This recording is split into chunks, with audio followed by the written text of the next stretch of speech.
In this morning's education alert, as schools begin to reopen across the country and right here in Maryland, the question becomes how to help students who have fallen behind during virtual learning. And joining us this morning with more is Director of the Johns Hopkins Institute for Education Policy, David Steiner. Thanks for joining us this morning. Good morning. Pleasure to be with you. So what have you learned over the last year when it comes to virtual learning? We have learned that students have had trouble. They are coming back to school not only behind, but behind differentially, meaning that our most underprivileged students have lost the most in learning. We now estimate across the country that for students in majority African American schools, about 16% are on grade level. That means about 84% of those students are now behind grade level. That's even more challenging than historically has been the case, where we've already had, as you know, learning gaps between different groups of our students. Well, and then virtual learning can be considered, are you're COVID educated when you head back to school? So what does that really mean? Because you're certainly not as educated as you would have been if you'd been in the classroom. That's right, exactly. And the problem is that education online has itself been at different levels of effectiveness. Often students were struggling to find equipment to get online with internet access. Teachers weren't ready. They hadn't been prepared. How could they be to give this effectively? Different districts, different schools had different levels of technology support and professional development. And as so often is the case, tragically, it's our underprivileged communities that suffered the most, suffered from lack of support technologically and from really the resources to teach effectively. And let's be honest, depending on the age range of students and the accountability that's being had, there are a number of students who are just sort of going through the motions as well when it comes to doing their work. And there's certainly enough apps out there that kids don't actually have to study to be passing. It's very, very difficult to hold concentration hour after hour staring at a screen. It's just not human.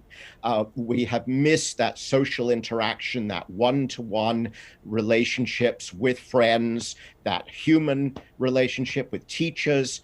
And we face a really major national problem and a problem here in Maryland. What are we going to do? Are we going to go backwards, right, and try to fill in all the material they missed? In my judgment and the judgment of research, that would be a mistake. We have to narrow the targets for learning for this coming year, but keep those at grade level and do everything we can to accelerate the learning of these children on those targets of learning. If we try to teach everything, we've had it.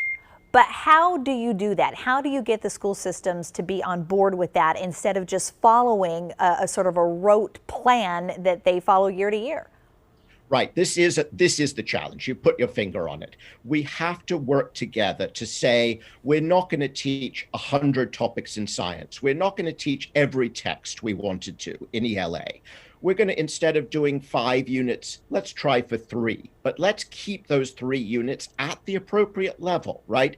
Let's not treat 7th graders like 4th graders and give them materials that, frankly, treat them like babies, right? We have to respect their age, but we also have to respect their learning loss that was no fault of their own, and we have to teach them at the right level. And so I think teachers have been trying to do a really good job, both virtually and in person doing this, but sometimes they're at the mercy of the curriculum and their own school districts, and then the state, what they're expected to do by the state. So we know we can do what you are suggesting, but how do we get the state in Maryland or all states to do that? Right. As a former member of the Maryland State Board and commissioner in New York, I know only too well the challenges of when bureaucracy tells you what to do, right? We need to support great superintendents like Sonia Sontelises, who is working with the best curriculum we have, right? She's had the courage, and the teachers have had the courage in Baltimore to put in really outstanding curriculum. They offer teachers rigorous material. The challenge is to support those teachers, right? Give them the information, the knowledge to use those tools, right? The better the tools in some ways, the more preparation you need, right? Because they challenge teachers as much as students. So professional development is crucial. So is being realistic, right? About what children can learn this coming year.